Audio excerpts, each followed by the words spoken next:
Chapter 3. Obsidian was the first to return, and as he landed, his wings fanned the flames of the fire, which flared up as if sensing their creator's return. "Welcome back," Oriole said. "What did you find?" Where is sewing? Obsidian asked as he plopped himself in a sitting position, his wings folded inward. "Still walking around out there," Joe said. They left shortly after you, but since then, no signs of them." "You don't have to wait for Soyen's return, at least on my account." Oriole said. "What did you see?" Obsidian cleared his throat, gathering his thoughts. I saw other beings, but I don't know what they... "What kind of beings?" Oriole exclaimed, interrupting the dragon, who stopped immediately and snorted a tiny bit of fire in indignation. I don't know exactly. I was flying in starlight about 100 meters above the water when I saw them. "They're fish?" Joe asked. They were under the water and they were moving. Definitely moving. So, yeah, they're probably fish, but they're large. "How large would you estimate?" At least 10 meters long, maybe more. Joe smiled with recognition. "In my world, we have these creatures called whales. It could be one of them, or at least something similar. They are such majestic creatures and innately gentle." In my world, The dragon said. thousands of years ago, we had what we call the autonomy. They were sea serpents that had wings and could actually be airborne for very short periods of time. We considered them our enemy and vanquished them. They no longer live in my world, but possibly they do here. "Could you see them fly?" Oriole asked. No, but it doesn't mean that they can't. "So, we're not alone." Joe whispered to himself. "We're here. Someone announced as they entered their makeshift camp. We saw Obsidian landing and made our way back as soon as we could." "Tell Soyen what you saw." Oriole suggested, turning to the hulking black mass at her side.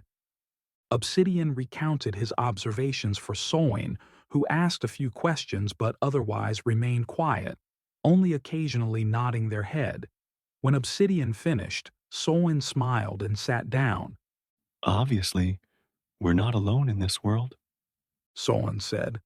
Other creatures are here and seem to have taken hold of this place. Perhaps they came around the same time as we, or perhaps they were born here, and this is their planet. It is impossible to say with our limited data. However, this is the question we need to answer. "Why?" Oriole asked. If they came with us, I would propose this is a world that is being populated with various creatures. If they are native to this world, I would propose we have come for a different purpose. So, if we can determine this, we can focus our efforts on solving a smaller puzzle." Soyen's head nodded, staring into Oriole's eyes. And what did you find in your explorations? Obsidian asked. More creatures? Unlike you, Soyen replied. we heard our creatures. We did not see them. What did they sound like? They sounded like monsters. They were howling and screaming and cackling, off in the distance, in that direction. Soyen pointed to the north. They were a long way to our north, maybe the equivalent of a day's journey, and we say that not knowing how long a day is in this place. "You're not suggesting we go there, are you?" Joe asked. No, we're suggesting that Obsidian and Oriole fly there and scout their territory. We know they're terrestrial animals because we found their footprints. "How far away were their footprints?" Oriole asked in a sudden burst of concern. Not far, and that is the problem. Obsidian let loose a sharp, fireless exhalation. What are you worried about with me around as your protector? I can handle anything that might befall us. Don't worry. "Well, that's the problem with sending Obsidian and Oriole on reconnaissance. We're unprotected. Unless you have some special powers." Joe said, turning to Soyen. We have weapons, but we brought none to this world. Without our weapons, We are quite vulnerable, the same as you. Oriole cleared her throat, shifting her weight on the large boulder she sat upon. I will go alone. Obsidian stays here and protects our camp. Agreed? You'll go now. Joe asked. Yes, there's no reason to wait. If they're terrestrials, I can use the darkness to sneak up on them, study them, and learn what they are by observation. I can see adequately with this starlight. Besides, She pointed behind her. can you see this creature sneaking up on anyone? She smiled with a soft chuckle underneath. Obsidian chortled. Just be careful. We assume they're terrestrials, but Soen didn't see them.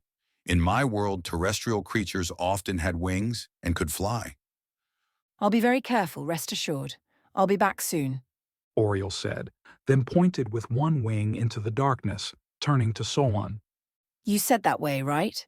Soan corrected slightly, pointing a little further to the northwesterly direction. More that way, actually. Oriole nodded and rustled her feathers. She put out her wings that shimmered in the firelight with golden red hues. See you soon. And then she took flight into the darkness with the greatest of ease, like one does when they do as they please.